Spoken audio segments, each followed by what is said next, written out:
En el instante en que escuché esas palabras, sentí que la sangre se me helaba. El mejor regalo sería que murieras. Lo dijo mi propia hija, frente a todos, en su fiesta de cumpleaños número 35. El salón estaba lleno de luces, de risas, de gente que levantaba las copas, pero yo solo escuché esa frase que retumbó como un cañonazo en mis oídos. Yo, que la había cargado en brazos cuando tenía fiebre, que la defendí cuando el mundo la señalaba, que me partí la espalda trabajando para que llegara a ser la mujer que es. Esa noche, en su cumpleaños, entendí que para ella yo era un estorbo, una sobra en la mesa de su vida. Y entonces, lo decidí, desaparecería. Pero antes de continuar, asegúrate de estar suscrito al canal y escribe en los comentarios desde donde estás viendo este video. Nos encanta saber hasta dónde llegan nuestras historias. La protagonista de esta historia soy yo, Elena Ramírez, una mujer de 68 años que ya no teme a las arrugas, porque cada línea en mi rostro es la memoria de un sacrificio. Me quedé viuda a los 39, cuando mi esposo, José, falleció en un accidente de carretera. Desde entonces, mi única razón de vivir fue mi hija, Laura. Laura tenía solo 11 años cuando perdí a su padre. La vi llorar hasta quedarse dormida, con los ojos hinchados, preguntándome, ¿por qué Dios se lo llevó, mamá? Yo la abrazaba y le prometía que no le faltaría nada. Y lo cumplí. Trabajé limpiando casas, lavando ropa ajena, vendiendo comida en la calle. Todo lo que caía en mis manos lo convertía en un peso más para pagar sus estudios, en unos zapatos nuevos, en un vestido para que no pasara vergüenza entre sus amigas. Nunca tuve vacaciones, nunca gasté en mí. Todo era para Laura. Recuerdo un invierno especialmente duro, cuando la lluvia se colaba por el techo roto y yo tuve que cubrir la cama de mi hija con bolsas de plástico para que no se mojara.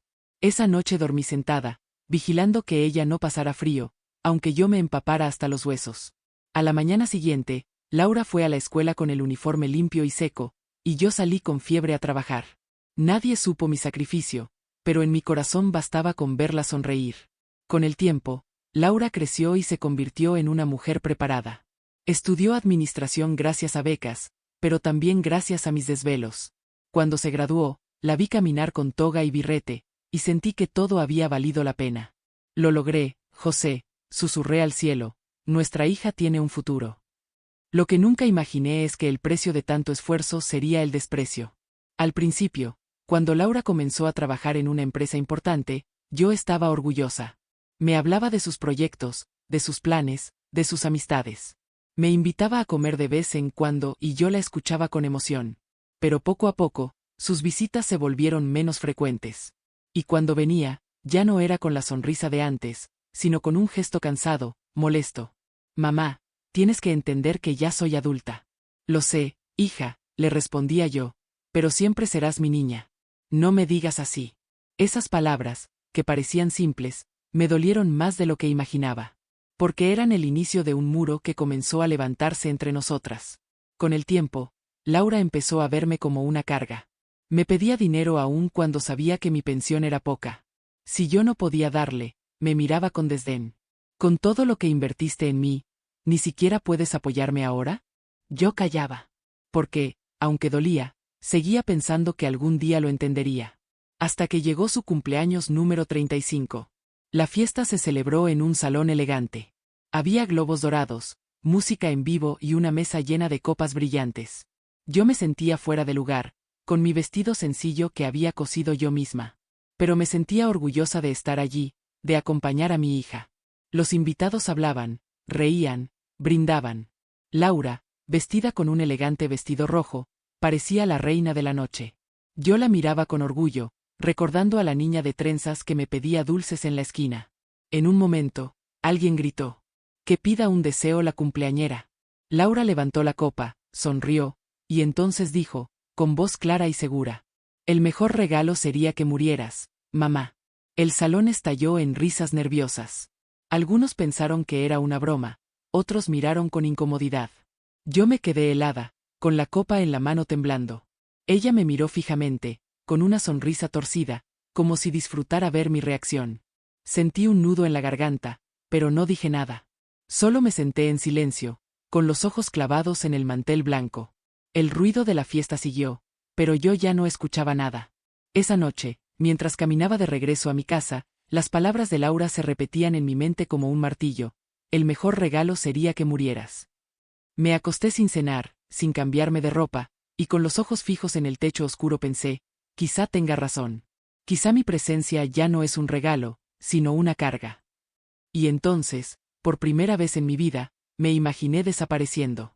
El salón donde se celebraba el cumpleaños de Laura estaba iluminado con luces cálidas que colgaban del techo como estrellas doradas. Había música en vivo, un cuarteto de jazz tocaba canciones modernas en versión instrumental. En las mesas, copas de cristal brillaban bajo los reflectores, y los meseros caminaban con bandejas cargadas de vino y canapés. Yo, con mi vestido sencillo, sentía que cada paso que daba resonaba demasiado fuerte. No era que los demás me miraran con desprecio, no. Era que yo misma me sabía distinta. Sabía que mi ropa no costaba lo mismo que los vestidos caros de las amigas de Laura, ni que mi peinado improvisado podía competir con sus cabellos tratados en salones de belleza. Pero no me importaba. O eso pensaba hasta que llegó el momento de su brindis. Un deseo, Laura, un deseo. Gritaron sus amigos, riendo. Ella levantó la copa. Yo sonreí desde mi mesa, con el corazón hinchado de orgullo. Era mi hija, la mujer en la que había depositado toda mi vida. Entonces pronunció esas palabras que me atravesaron como un rayo. El mejor regalo sería que murieras, mamá. Hubo un segundo de silencio, breve pero brutal. Después vinieron las risas de algunos invitados. Risas nerviosas, incómodas, pero risas al fin. Otros se miraron entre sí con ojos grandes, sorprendidos, pero nadie dijo nada. Yo me quedé helada. La copa en mi mano tembló tanto que el vino se derramó sobre el mantel. Sentí que las piernas me flaqueaban. Laura me miraba fijamente, con esa sonrisa torcida que mezclaba soberbia y crueldad. Y en sus ojos vi algo que nunca había querido aceptar, desprecio. No contesté. No pude. Las palabras se me atoraron en la garganta como piedras. La música siguió, las risas volvieron, los brindis continuaron. La fiesta retomó su curso, como si nada hubiera pasado. Pero para mí, todo había cambiado. Pasé el resto de la noche en silencio. Fingí una sonrisa cuando alguien me hablaba, asentí cuando me ofrecían comida, pero no probé bocado. Cada carcajada de Laura con sus amigos me sonaba como un eco burlón de su frase. ¿Está bien, señora? Me preguntó un mesero al verme tan pálida. Sí, gracias, mentí. A medianoche, cuando comenzaron a bailar, aproveché la distracción para irme. Nadie lo notó. Ni siquiera mi hija. El camino a casa fue largo y pesado. Cada paso era una losa en mi corazón. Las calles estaban iluminadas por faroles que proyectaban sombras largas, y en cada sombra parecía escuchar de nuevo esa voz cruel: el mejor regalo sería que murieras. Al llegar, me senté en la cama con el vestido todavía puesto. No encendí la luz. No quería verme en el espejo, no quería enfrentar la imagen de una mujer vieja, sola y despreciada por la única persona que debía quererla. Las lágrimas cayeron silenciosas, una tras otra, mojando el escote de mi vestido.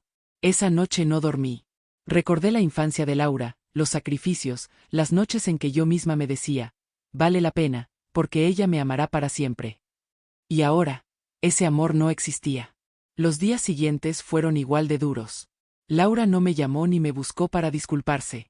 En sus redes sociales, la fiesta aparecía como un éxito, fotos de ella riendo, posando con sus amigos, bailando. En ninguna foto salía yo. Mis vecinos, que habían visto mis ojos rojos de tanto llorar, comenzaron a preguntarme: ¿Está todo bien, doña Elena? Sí, todo bien, contestaba con voz quebrada. Pero no estaba bien. Una mañana, mientras barría la entrada de la casa, escuché a dos vecinas conversar. No sabían que yo las oía. ¿Supiste lo que dijo Laura en su fiesta? Dijo una. Sí, qué barbaridad. ¿Cómo puede hablarle así a su madre? Y lo peor es que ella ni siquiera se defendió. Sentí que la escoba se me resbalaba de las manos. Era cierto.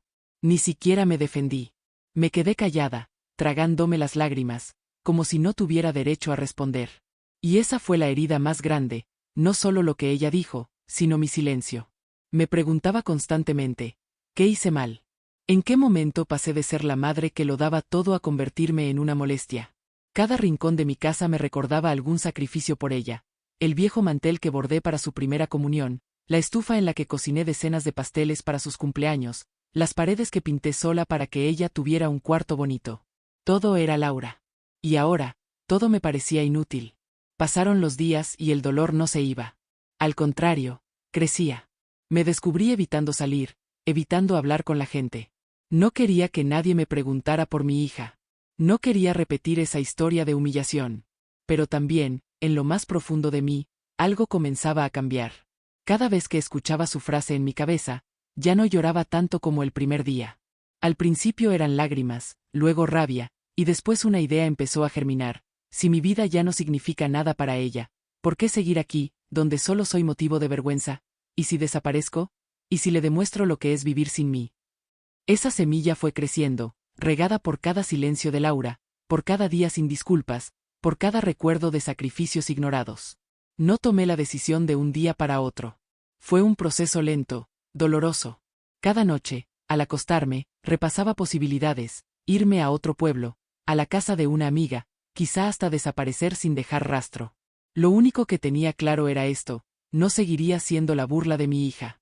Los días posteriores a la fiesta fueron como una larga resaca emocional. No había música, ni luces, ni copas de vino, pero en mi cabeza seguía escuchando la misma frase: el mejor regalo sería que murieras.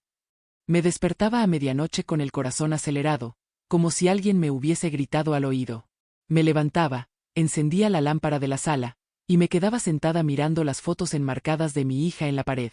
Estaban sus retratos de infancia, con las trenzas despeinadas y la sonrisa inocente, sus diplomas colgados, testigos de mis desvelos, su foto de graduación universitaria, que pagué con el sudor de mis manos. Me quedaba mirándolas hasta que mis ojos se nublaban de lágrimas. Y cada vez que intentaba convencerme de que todo había sido una broma, un malentendido, la imagen de su sonrisa torcida al pronunciar esas palabras volvía a mi mente. No fue una broma. Fue un golpe directo al corazón. Una mañana, mientras tomaba café frío en la cocina, recordé una escena de cuando ella tenía apenas 6 años. Había llegado a casa llorando porque una compañera se había burlado de sus zapatos rotos. Esa misma noche, me puse a coser y remendar hasta la madrugada para dejarle un par casi nuevo. Cuando se despertó, los vio al pie de la cama y gritó: «Eres la mejor mamá del mundo». Yo la abracé fuerte, jurándome que nunca permitiría que volviera a sentir vergüenza por falta de algo. Pero ahora, esa misma niña, convertida en mujer, me gritaba que lo mejor que podía hacer era morirme. La traición de la sangre duele de una manera que no se parece a nada. Es un dolor sordo, constante, que no se va con lágrimas ni con rezos. Comencé a salir menos de casa. No quería enfrentar las preguntas de los vecinos. Pero era imposible esconderme siempre. Una tarde, al ir por pan a la tienda de la esquina, me encontré con Aurora, mi amiga de toda la vida. Me detuvo de inmediato. «Elena, qué gusto verte. Pero, ¿qué te pasa? Te ves tan apagada». Yo sonreí con esfuerzo. «Cosas de familia, ya sabes. He escuchado rumores», me dijo con voz baja. «Lo de la fiesta de Laura. ¿Es cierto?». No pude mentir. Bajé la mirada y asentí. Aurora me tomó de las manos. «Amiga, qué barbaridad. ¿Cómo pudo? Con todo lo que diste por ella». «No lo sé», respondí con lágrimas en los ojos. «Creo que ya no significo nada en su vida». Aurora me abrazó fuerte.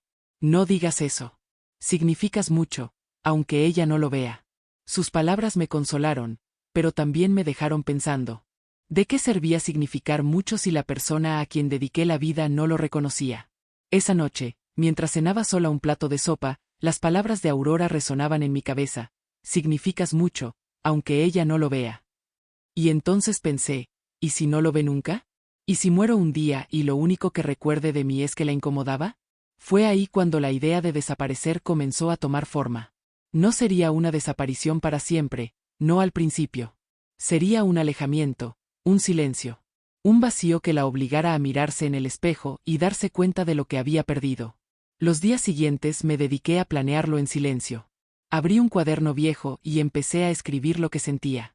Cada página era un desahogo. «Laura, me duele lo que dijiste. Me duele más de lo que puedes imaginar. He pasado noches enteras llorando, preguntándome si fallé como madre. Quizá no fui perfecta, pero siempre te di todo lo que tuve». Escribir se volvió una terapia. Llenaba páginas con recuerdos: el día en que Laura aprendió a andar en bicicleta, cuando se cayó y raspó las rodillas y yo corrí con agua oxigenada para curarla, el día en que ganó su primer concurso escolar y yo lloré de orgullo en las gradas, el día en que me dijo que quería estudiar en la universidad y yo trabajé doble turno para pagarle el transporte. Cada recuerdo era una herida abierta y al mismo tiempo un recordatorio de mi amor. Una tarde, Aurora vino de nuevo y me encontró escribiendo. ¿Qué haces?, preguntó curiosa. Cartas, para Laura. No sé si algún día las leerá, pero necesito sacarlo de adentro. Quizá deberías entregárselas. No. Aún no. Aurora me miró con tristeza. ¿Sabes qué pienso?, dijo. Que si desapareces, aunque sea por un tiempo, ella va a entender el vacío que deja tu ausencia. Esas palabras se clavaron en mí como una confirmación. Sí. Tenía que desaparecer. No por venganza, sino por dignidad. Para que Laura supiera lo que era vivir sin mí, para que entendiera que las palabras tienen peso, que no puede pedir mi muerte y esperar que yo siga allí como si nada. La preparación fue lenta. Guardé algo de dinero en un sobre, empaqué unas cuantas mudas de ropa en una maleta pequeña y escondí las cartas en el fondo de un cajón, con la idea de que algún día las encontrara. Cada día, mientras barría la casa o cocinaba algo sencillo, repetía en mi mente, desapareceré. Y entonces verá lo que significa de verdad perder a una madre. Pero aún había una parte de mí que dudaba. Una voz interna que me decía, ¿y si nunca lo entiende? ¿Y si, en lugar de valorar tu ausencia, simplemente se olvida de ti? Esa voz me perseguía por las noches. Pero cada vez que lo hacía, la otra, la más fuerte, respondía, peor que eso ya no puede ser. Porque ahora mismo me trata como si estuviera muerta. Una noche, mientras lavaba los trastes, recordé la última Navidad que pasamos juntas. Yo había preparado tamales y ponche, como siempre. Laura llegó tarde, con prisa, apenas se sentó a la mesa y pasó la cena mirando el teléfono. Cuando abrimos los regalos, yo le entregué un suéter que había tejido a mano durante meses. Ella lo tomó, lo dejó a un lado y murmuró. Gracias, mamá. Sin emoción, sin cariño. Yo fingí que no me dolía, pero esa noche lloré en silencio en la cama. Y ahora entendía que aquel fue un aviso, una señal de que algo se estaba rompiendo. La suma de todos esos recuerdos, de todos esos gestos fríos, me convenció definitivamente, debía desaparecer. No sería fácil. No tenía familia cercana más que mi hermana, que vivía en otro estado. Pero sí tenía a Aurora, y sabía que ella me apoyaría. Y sobre todo, tenía mi voluntad, esa que me sostuvo cuando quedé viuda y tuve que criar sola a mi hija. Así que lo decidí. Con cada página escrita en mi cuaderno, con cada lágrima derramada, con cada amanecer en el que me repetía que ya no podía más, lo decidí. Desaparecería. Y en ese silencio, Laura tendría que escuchar por fin lo que nunca quiso, el eco de su propia crueldad. El amanecer del día en que desaparecí fue tranquilo. El cielo estaba pintado de tonos rosados y naranjas, como si la naturaleza misma quisiera despedirme de la vida que conocía. Me levanté temprano, preparé café y lo bebí en silencio, observando cada rincón de mi casa como si quisiera grabarlo en mi memoria. El mantel bordado con mis manos, las cortinas que cosí hace años, los marcos de fotos colgados en la pared. Todo hablaba de una vida dedicada a mi hija. Una vida que ya no me pertenecía. Empaqué una maleta pequeña con lo justo, 2 vestidos, un par de zapatos cómodos, algo de ropa interior, mis medicinas, y el cuaderno donde había volcado mis pensamientos. Guardé también el sobre con dinero que había juntado. En la mesa de la cocina dejé una carta breve, escrita con lágrimas y temblor en la mano. Laura, si para ti el mejor regalo es que yo muera, entonces desde hoy considérame muerta en tu vida. No busques mi cuerpo en un ataúd, pero tampoco me busques en tu mesa. He desaparecido, porque ya no quiero ser la sombra que te incomoda. Quizá un día entiendas el vacío que deja una madre cuando ya no está. Ese día, será tarde para pedir perdón, pero no para recordar. Doblé la carta, la dejé junto a la cafetera y cerré la puerta detrás de mí. Caminé hasta la terminal de autobuses. El aire fresco de la mañana me golpeaba el rostro, y aunque llevaba el corazón encogido, sentí también un extraño alivio. No sabía exactamente a dónde iba, solo quería alejarme. Compré un boleto hacia un pueblo pequeño, a 3 horas de distancia. Mientras el autobús avanzaba por la carretera, veía los paisajes desfilar y pensaba en mi vida. En cada sacrificio, en cada sonrisa de Laura cuando era niña, en cada lágrima mía escondida en la almohada. Y me preguntaba, ¿valió la pena? Llegué al pueblo al mediodía. Era un lugar tranquilo, con calles empedradas, casas pintadas de colores y gente que saludaba al pasar. Me alquilé un cuarto en una posada sencilla, atendida por una mujer mayor llamada Doña Teresa. ¿Viaja sola?, me preguntó ella mientras me entregaba la llave. Sí, respondí con un hilo de voz. Pues aquí va a encontrar paz. Paz. Eso era lo que necesitaba. Durante los primeros días, me limité a caminar por las calles, visitar la plaza, sentarme en la iglesia en silencio. Nadie me conocía, nadie me señalaba. Yo era una desconocida más. Y en ese anonimato encontré un respiro. Mientras tanto, en la ciudad, Laura encontró la carta. Aurora me lo contó después, porque Laura fue a buscarla desesperada. Mi mamá se fue, gritaba, agitando la carta entre sus manos. Se fue y no me dice dónde. Aurora la miró con dureza. ¿Y qué esperabas, Laura? Después de lo que le dijiste, ¿pensabas que se quedaría como si nada? Era una broma, balbuceó Laura, con lágrimas en los ojos. No, hija. No era una broma. Fue una crueldad. Y ahora lo estás pagando. Laura lloró como nunca antes. Pero ya era tarde. En el pueblo, yo comenzaba a reconstruirme poco a poco. Doña Teresa me ofreció trabajo ayudando en la cocina de la posada. Al principio dudé, mis manos estaban cansadas, mi espalda dolía. Pero acepté. Cocinar me hacía sentir útil. Preparaba guisos sencillos, tortillas, café. Los huéspedes me daban las gracias con sonrisas sinceras, y yo sentía que recuperaba algo que había perdido, la sensación de ser valorada. En las tardes, me sentaba en la plaza con mi cuaderno y escribía. No cartas para Laura, sino pensamientos para mí misma. Escribía sobre la libertad, sobre el silencio, sobre la dignidad. Escribía para recordar que mi vida tenía sentido, incluso sin ella. El pueblo me fue adoptando poco a poco. Los vecinos me saludaban, los niños me pedían historias. Un día, una niña pequeña me abrazó y me dijo: «Señora, usted huele a mi abuela». Yo sonreí con lágrimas en los ojos. En ese abrazo inocente sentí más amor que en las últimas palabras de mi hija.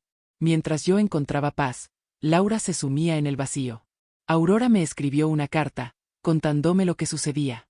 «Elena, tu hija anda como alma en pena. Va a tu casa todos los días, lee tu carta una y otra vez, llora y pregunta si alguien sabe dónde estás. Se ha quedado sola, y la gente murmura que fue por su propia culpa. Parece que por fin empieza a entender lo que significa perderte». Leí esas palabras con el corazón apretado.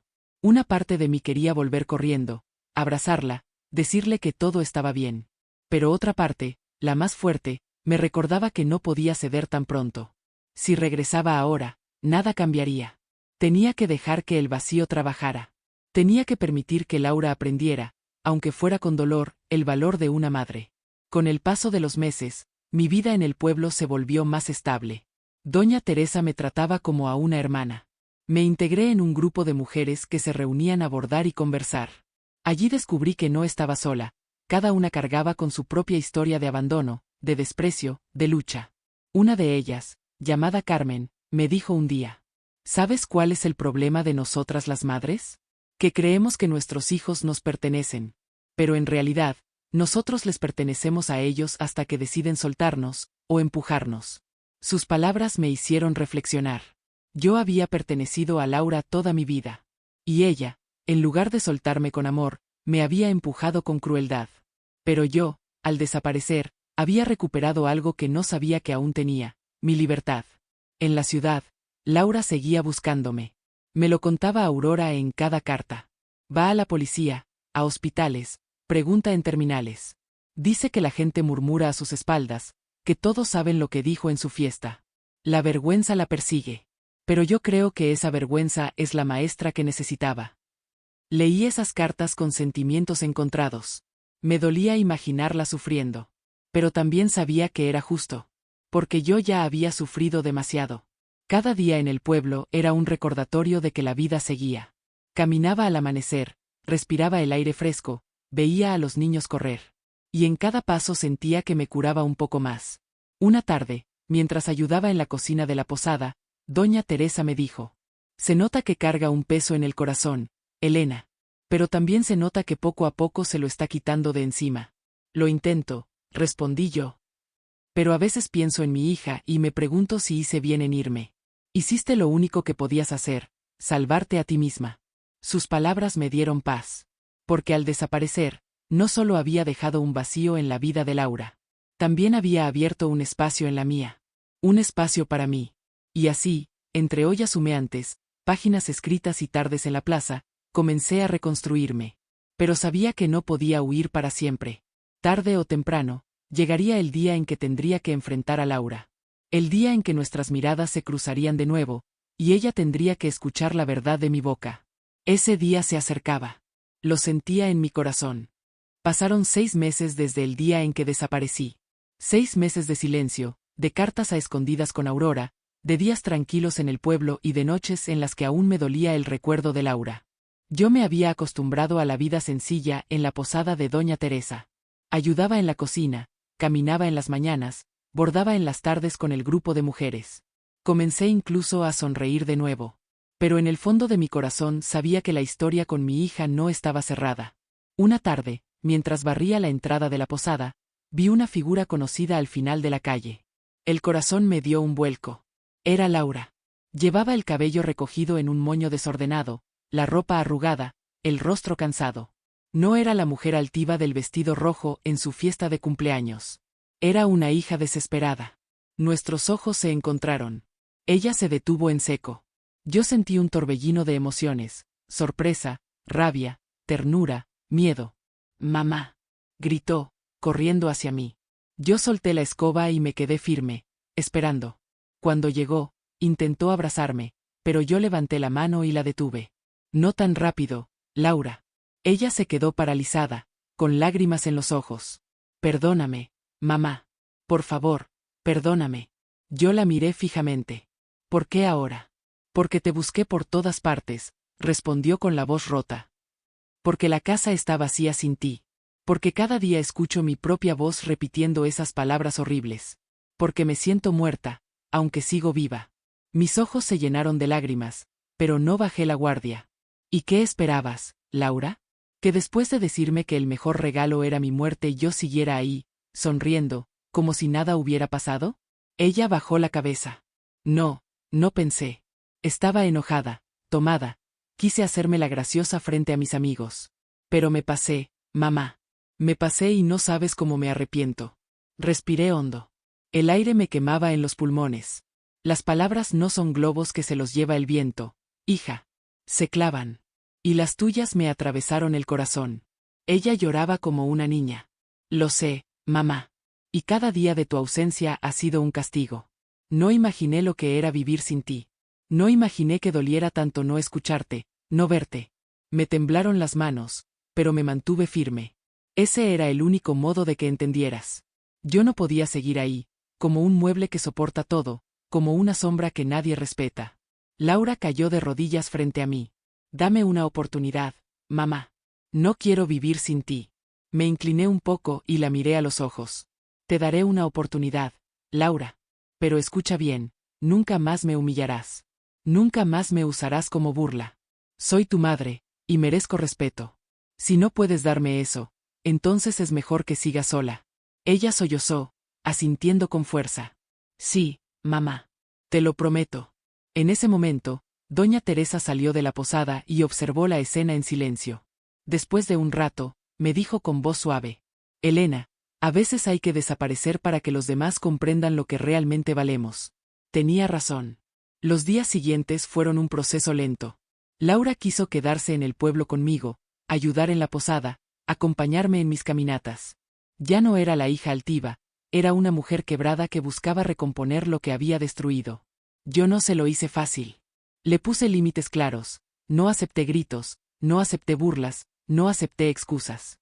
Cada vez que veía asomar en ella un gesto de impaciencia, le recordaba: «Yo no soy tu sirvienta ni tu mueble. Soy tu madre». Ella asentía con lágrimas en los ojos. Poco a poco, fui creyéndole. Porque ya no eran solo palabras. Era esfuerzo. Era humildad. Era vergüenza sincera. Un día, mientras bordábamos juntas en la plaza, Laura me dijo: «Mamá, ¿sabes qué me enseñó tu ausencia? Que no importa cuánto dinero tenga, ni cuántos amigos me rodeen. Nada sirve si tú no estás». Yo sonreí apenas, con el corazón apretado. Entonces aprendiste la lección, hija. Con el tiempo, regresamos juntas a la ciudad. Pero nada volvió a ser como antes. Ahora era yo quien ponía las reglas. Si me hablaba mal, me levantaba y me iba. Si me pedía algo con arrogancia, le recordaba lo que pasó. Laura cambió. No se convirtió en la hija perfecta, pero sí en una hija consciente. Y yo, en lugar de esperar migajas de cariño, aprendí a darme mi propio valor. Hoy, cuando pienso en aquella fiesta, ya no me tiemblan las manos. Porque de esas palabras crueles nació mi fuerza. La moraleja es clara, las madres no son eternas, pero su ausencia pesa más que cualquier herencia o cualquier fiesta. El respeto no se pide con flores ni con regalos, se demuestra con actos. Y yo desaparecí no para vengarme, sino para enseñarle que una madre viva ignorada es peor que una madre muerta recordada.